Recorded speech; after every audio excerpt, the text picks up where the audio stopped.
dass sie sagen, ja, an sich ist uns das wichtig, also meine Einstellung ist mir wichtig, aber das Verhalten ist geringer.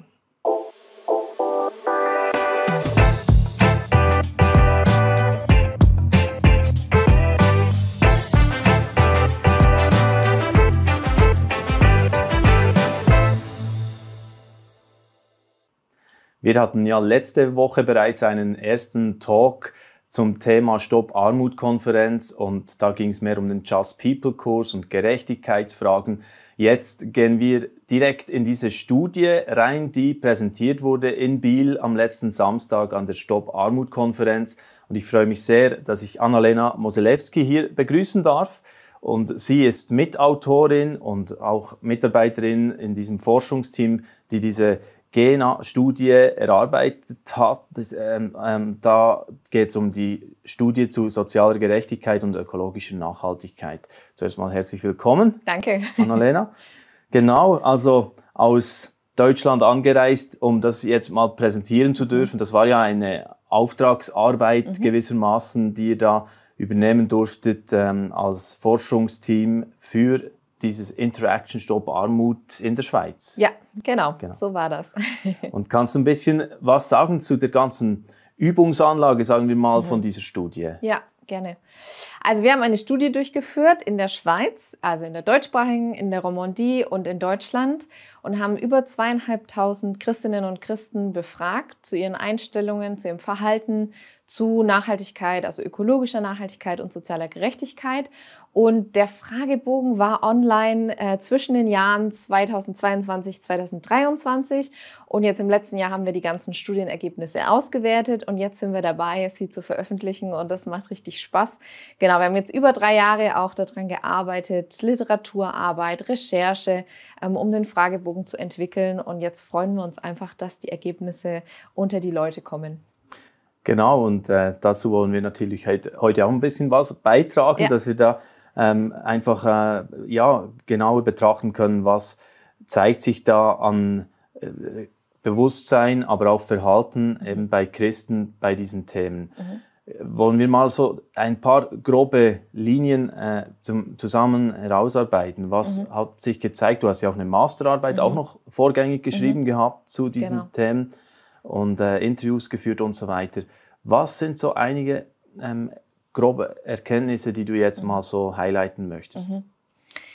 Also ich würde sagen, so die grundsätzliche Kernaussage ist grüner als gedacht. Also unsere Befragten haben uns total überrascht. Die sind grüner als gedacht, sozial gerechter als gedacht, könnte man es vielleicht auch nennen. Also wir haben wirklich eine ganz, ganz große grundsätzliche Zustimmung zu den beiden Themenbereichen soziale Gerechtigkeit und ökologische Nachhaltigkeit. So um die 90% tatsächlich Zustimmung, dass das ein christlicher Auftrag ist und dass es für die Menschen wichtig ist, sich mit diesen Themen zu beschäftigen. Und das hat uns jetzt erstmal überrascht, also dass überhaupt so eine große Zustimmung da ist, dass das Thema auch in Gemeinden eine Rolle spielt, im persönlichen Leben, dass zum Beispiel die Nachhaltigkeitsziele auch eine Rolle spielen, dass die relativ bekannt sind, auf jeden Fall bekannter als sonst in der schweizerischen Bevölkerung und diese Dinge. Also das hat uns grundsätzlich erstmal überrascht. Und dann gibt es trotzdem auch bestimmte Thematiken, wir nennen sie jetzt mal Triggerpunkte, an denen sich dann aber auch die Geister ein bisschen scheiden. Also wo dann wirklich auch zu spüren ist, wenn es dann irgendwie um die Priorisierung von dem einen zum anderen Thema geht, dann kommen wir ans Eingemachte und dann gibt es doch auch deutliche Unterschiede zu sehen. Und das fand ich sehr spannend. Zumal wir auch eine ganz besondere Stichprobe haben. Also sozusagen die Menschen, die den Fragebogen beantwortet haben, ist eine ganz besondere Zielgruppe. Wir haben nämlich mit dem Sinus-Institut zusammengearbeitet und konnten unsere Stichprobe in die Milieus einteilen, die Sinus auch verwendet. Ich weiß nicht, ob diese Kartoffelgrafik vielleicht bekannt ist, wo man so ein bisschen einteilen kann nach Bildungsstand und nach Werten. Und damit können wir feststellen, wie ticken eigentlich die Menschen, die wir erreicht haben. Und man könnte ja jetzt denken, dass so eine Studie zu Nachhaltigkeit und Gerechtigkeit nur die interessiert oder die erreicht, die sich sowieso mit den Themen beschäftigen. Tatsächlich können wir aber feststellen, dass wir vor allem die konservativen und traditionellen Christinnen und Christen erreicht haben. Also gar nicht die, die sich sowieso mit den Themen beschäftigen, sondern wirklich die ganze Breite eigentlich an Menschen, die sich in Kirche und Gemeinde bewegen und die tatsächlich von den Werten her eher konservativ aufgestellt sind. Und von daher sind eigentlich unsere Ergebnisse nochmal aussagekräftiger, weil wir eben nicht nur die sowieso abgegriffen haben, die sich mit den Themen beschäftigen. Ja, also das ist natürlich eine Grundfrage, die ich zuerst mal hatte, oder eine Skepsis, die ich ein bisschen hatte zur Studie, oder? Als ich sie auch selbst bekommen habe, die Anfrage, und dann auch mitgemacht habe, tatsächlich selbst auch. Cool. Wusste ich gar nicht. Ja, das egal, kann ich ja hier schon sagen, spielt ja jetzt keine Rolle mehr. Nein, ist alles anonymisiert. Genau. Und von daher kann ich einfach sagen, also das ist schon mal sehr beruhigend und einfach schön zu merken, dass da viele eben erreicht wurden, die vielleicht ja jetzt nicht eben die grünen Turbos sonst schon sind, sagen wir mal. Genau. Ja. Und was man eben sagen kann, wie du schon vorhin einleitend erwähnt hast, das Bewusstsein ist stark da, aber dann gibt es dann doch gewisse Gaps, also eine Diskrepanz von Knowledge-Action-Gap sprecht ihr da. Also dass man das dann im Verhalten tatsächlich vom sozial gerechten Verhalten sozusagen auch merkt bei den Menschen. Ja, genau. Also wir haben festgestellt, dass wenn wir sozusagen erstmal eindimensional fragen, also wie groß ist deine Zustimmung grundsätzlich zu den Themen, dann ist das immer sehr hoch. Aber sobald wir dann eigentlich so ein bisschen mehrdimensional fragen, dann merkt man eben da diese Diskrepanzen, die du ansprichst. Und das eine ist zum Beispiel die Lücke zwischen den Einstellungen und dem Verhalten. Also die Zustimmung zu den Einstellungen ist sehr hoch, wie ich ja gerade schon gesagt habe. Also weit mehr als 90% sagen, ja, wir finden zum Beispiel das Thema soziale Gerechtigkeit wichtig. So. Wenn man die Menschen dann aber nach ihrem Verhalten fragt und nach ihrer, ich meine, es ist letztendlich ja auch nur eine Selbsteinschätzung, dann ist da schon eine Lücke zu sehen. Also dass quasi das Verhalten weniger hoch ist als die Einstellungen. Und in der Wissenschaft nennt man das eben diesen sogenannten Knowledge-Action-Gap, also quasi eine Lücke zwischen dem Wissen und dem tatsächlichen Verhalten oder den tatsächlichen Aktionen. Also das haben wir festgestellt und zum Beispiel haben wir das auch festgestellt im theologischen Bereich. Wir haben gefragt nach dem Sündenverständnis, also ob die Menschen nicht nachhaltiges Verhalten als Sünde einstufen würden. Und da war eine relativ große Zustimmung, also dass Menschen sagen, ja, wir würden sagen, nicht nachhaltiges Verhalten ist Sünde. Dann haben wir aber gefragt, hast du selbst schon mal um Vergebung gebeten, wenn du dich nicht nachhaltig verhalten hast? Und was war? Natürlich war das geringer. Ja? Also auch hier sieht man diesen Knowledge-Action-Gap sozusagen an einem klassischen Beispiel, dass sie sagen, ja, an sich ist uns das wichtig, also meine Einstellung ist mir wichtig, aber das Verhalten ist geringer. Und die Scham ist nicht so groß dafür, dass man das... Genau, also nach Scham haben wir auch gefragt, ob man sich... Das ist noch ein neuer Bereich, ja. Das ist nochmal ein anderer Bereich, genau. Ob man sich auch schämt für nicht nachhaltiges Verhalten, auch das ist tatsächlich der Fall. Gerade die Menschen, die sich nachhaltiger verhalten, schämen sich auch mehr. Genau, also auch da ist so eine Diskrepanz zu sehen, ja. Vielleicht ist euch auch schon aufgefallen, dass es auf diesem YouTube-Kanal keine Werbung gibt. Dies hier ist die einzige Werbeunterbrechung.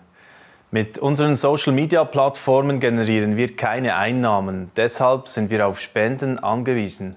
Herzlichen Dank für eure finanzielle Unterstützung, mit der ihr es möglich macht, dass noch mehr Menschen im Glauben ermutigt werden und Orientierung finden zu aktuellen Themen. Unten in der Infobox gibt es weitere Angaben zu den Spendenmöglichkeiten. Jetzt wünsche ich euch weiterhin viele wertvolle Impulse mit diesem Video und den weiteren Videos auf diesem Kanal.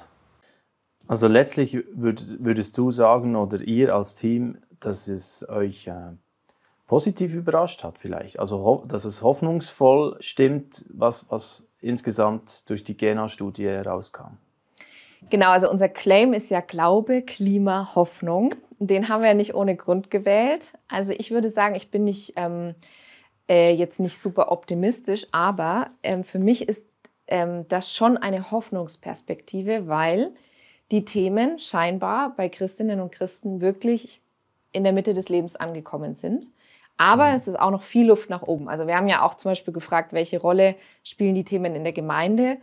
Und da waren so die größten Bereiche, sage ich mal, die Predigt und der Gottesdienst. Aber Kinder- und Jugendarbeit zum Beispiel war relativ wenig.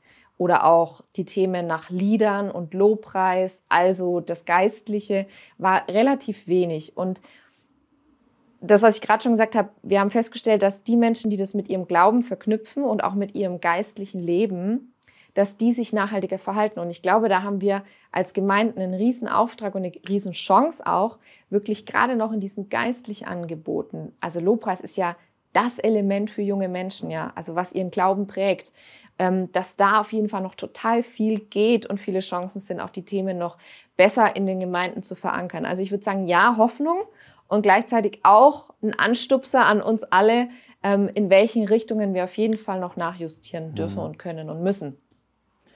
Und das ist vielleicht trotzdem noch so eine Zurückhaltung, weil man das Gefühl hat, ja, ist nicht gleich populär oder spricht das Herz vielleicht nicht gleich an. Oder ich weiß nicht, nur so, wenn ich mich hineinversetze in einen Künstler, eben in diesem Lobpreissegment, keine Ahnung. Oder wie würdest du das beurteilen? Ja, ich würde auch sagen, es ist halt einfach ungewohnt. Also ich aus meiner Gemeindetradition kenne einfach wenig Lieder, die sich ganz dezidiert jetzt mit sozialer Gerechtigkeit oder Nachhaltigkeit beschäftigen würden.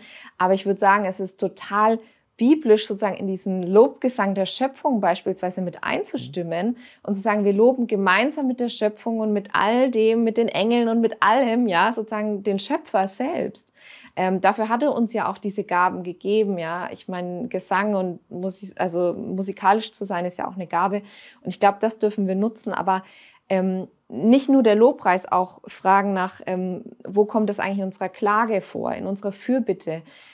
Wo haben wir Raum auch miteinander Buße zu tun beispielsweise, ja, so die ganze Frage nach Vergebung, wo können wir Vergebung erfahren für das nicht nachhaltige Verhalten beispielsweise, ja, also das sind ja alles Fragen, die auch unseren Gottesdienst total prägen und eben nicht nur die Predigt, sondern auch den ganzen Gottesdienst und auch andere Elemente. Mein Schöpfungsabendmahl zu feiern. Was bedeutet es eigentlich, dass nicht nur wir erlöst sind, sondern die ganze Schöpfung?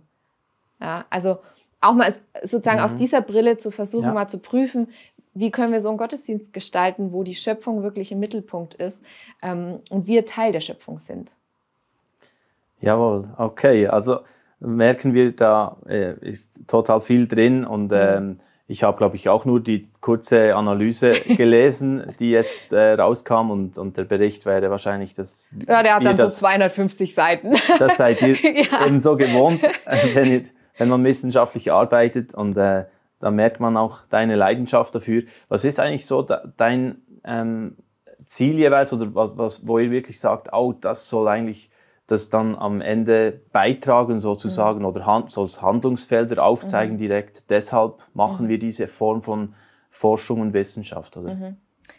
Also ich würde sagen, das eine ist natürlich erstmal zu sagen, wir leuchten das Feld aus, weil es eben zu hochreligiösen Christinnen und Christen in dem Bereich halt noch nichts gab. Also wir sind da ja in eine Forschungslücke reingesprungen. Also das ist so das eine, das Wissenschaftliche, aber natürlich ist unser Anliegen, dass es zu den Menschen kommt. Also wir wollen keine Wissenschaft nur für ihren eigenen Zweck betreiben, sondern wir wollen natürlich die Gemeinden und Christinnen und Christen irgendwie empowern letztendlich, dass sie selbst kleine Schritte tun können und sich auch gesellschaftlich und politisch dafür einsetzen, dass diese Themen auch mehr ins Zentrum irgendwie auch rücken und gleichzeitig eben auch diese Hoffnungsperspektive und die Ermutigung mit reinzubringen, weil ich glaube, es bringt uns allen nichts, wenn wir an den Themen scheitern, wenn wir ausbrennen, wenn wir resignieren, sondern ich glaube, wir brauchen einen langen Atem. Das Thema wird uns noch viele, viele Jahre beschäftigen. Und umso wichtiger ist es, glaube ich, auch, dass wir aus unserem Glauben heraus Kraft dafür schöpfen. Und das bietet unser Glaube. Also, wenn nicht unser Glaube, was dann, ja? Und das wäre so mein Wunsch, dass das auch zu den Menschen kommt und nicht nur mit der Moralkeule, sondern wirklich zu sagen, was hat es mit mir in meinem Leben zu tun? Wo kann ich mich einsetzen? Wo kann ich kleine Schritte gehen? Genau. Das ist wahrscheinlich letztlich auch das Ziel überhaupt auch von dieser ganzen Stopp-Armut-Konferenz, dieser Arbeit von Interaction unter anderem oder eben auch von euch, die ihr da jetzt einen Beitrag dazu gegeben habt mit der GENA-Studie. Herzlichen Dank, sehr Anna-Lena Moselewski, für das Gespräch. Hat mich sehr gefreut. Danke. Genau. Ja, und wir werden in einem weiteren Gespräch auch noch mit dem Tobias Feix, der ebenfalls das mitverantwortet hat mit der Studie über eben die Gerechtigkeit und Nachhaltigkeit, wo wir jetzt schon einige Aspekte beleuchtet haben, aber wir kommen da gleich noch tiefer rein mit, oder eine andere Aspekte, sagen wir es mal so, mit dem Tobias Feix, der dort auch mitgewirkt hat.